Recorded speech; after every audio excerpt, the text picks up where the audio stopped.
Hi mga karagkarag, welcome back to my vlog. Sa malamig at maulan na umaga sa inyong lahat mula dito sa Lasak City. Pasensya muna kayo sa ating losyang napalok. Wake up like this, si Kuragan mga karagkarag. Masama talaga yung pakiramdam ko, para akong sisipunin, para akong lalagnatin. Nilalamig ako siguro dahil sa lakad ko kahapon sa Pagadian City na sobrang init, tapos biglang umulan. Ayun nga si Kuragan. Kaya eto, nagsasuffer na naman yung kalusugan health ni Kuragan, pero laban tayo para sa Pangkabuhayan Showcase, para sa ekonomiya. So na-late nga ako sa mga kaganapan. Kagabi nahabol ko talaga yung pa-crowning moment ni CG bilang bagong Miss Grand International 2024. So kanina pagka gising ko mga karag-karag, halaka, ano to? May pasabog din pala na eksena si Rachel Gupta mga karag-karag na tinaon talaga sa pa-crowning moment ni CG.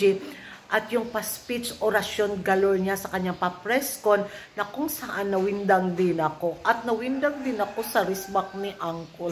Naku, watch this. So you mentioned about sexual harassment. When did that happen and did you not complain about it? So the organizers have a very long history of sexually harassing women in front of the whole world in terms of the kind of comments they make, the derogatory remarks. It started in, I guess, when their pageant started. There's a history back in 2015 with Miss Iceland, in 2022 with Miss Vietnam.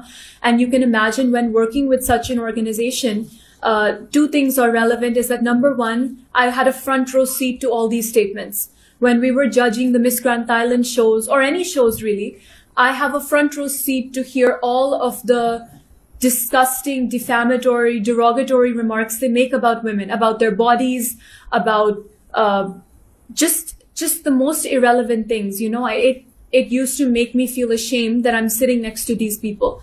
And it started with me pretty early on, of course. I understand that when you're in such a position, you need to maintain your physique. You need to maintain a certain thing. That's in the contract, right? I'm not allowed to go above a certain weight or below a certain weight.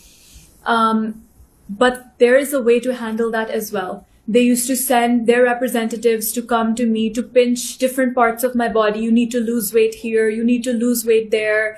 You know, this is looking a little bit fat. You're not looking good here. You need to change your body shape. They routinely encourage and actually in some cases even mandate plastic surgery for certain girls.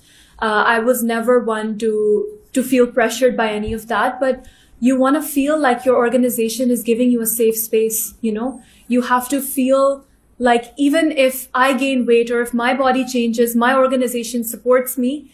And I've won because of my thoughts, my intellect, who I am as a person. But that was not true at all. And you can see, after telling the world that that sexually harassed comments were made against me, after telling the world, what was their response? They post on their story, Nawat posts on his story, to sexually harass me further, zooming in on parts of my body to show the world and to spread his lies against whatever campaign he's decided the story he's decided to tell the world. So, I mean, it's so clear right here. I said that this is how they treat girls, and he just does it in front of the whole world. And now entire members of their organization are making videos about my body, my behavior, you know, like such targeted videos, posting about my family as well, about their faces, their bodies, you know. And this is not how any woman deserves to be treated. It could have very easily been a very clean resignation. It could have been, thank you so much for your time. I don't want to work here anymore because of these reasons. And they could have let it go. But within 24 hours, they showed their true colors and they started treating me publicly the way they treated me privately. เราก็ไม่มีใครเขาอยากได้แบบนั้นหรอกครับเพราะว่ารักแร้น้องเหม็นมากจริงครับนะ she very smell armpit a lot นะกลิ่นมาเลยจริงนะฮะ Yan ang mga karag-karag, narinig at napanood na ninyo. Magiging reaction ko nito mga karag-karag, wala na sa wisyo. Aminin natin sa hindi. Parang away bata na. na magpalabas yung isa ng kanyang pasabog na revelasyon tapos gagantihan naman ng isa. Ano to? 'Di ba? Parang ano 'yon. Kumukuha lang kayo ng attention sa social media. Ay, wow kami mga chismosang mga beauty pageant lovers dahil nako, gagatasan namin kayo sa aming pangkabuhayan showcase. Magiging instant topic talaga. Magpakatotoo tayo nito mga karag-karag. So, kasi mabibigat na mga paratang na to, di ba? O tapos yung ganti naman ng Miss Grand International Organization kay Rachel is sobra din, di ba? So parang na sila, batuhan na mga negatibo, kung sino yung magwawagi, kung sino yung makakuha na maraming supporter sa social media, kung sino yung makakuha ng maraming simpatiya sa social media sa mga beauty pageant lovers, di ba? Kung yung mga ganitong paratang, idaan na lang nila sa legal na proseso. Kung sino yung may matibay na ebidensya, sige, lantaran kayo sa korte para manahimik na kayong dalawa. Kasi parang, to? Diba? So, ang malagay sa gitna nito is si CJ, diba? Tapos, sa kalaunan, madamay pa si CJ nitong mga karag-karag sa kanilang bangayang dalawa between Miss Grand International at kay Rachel.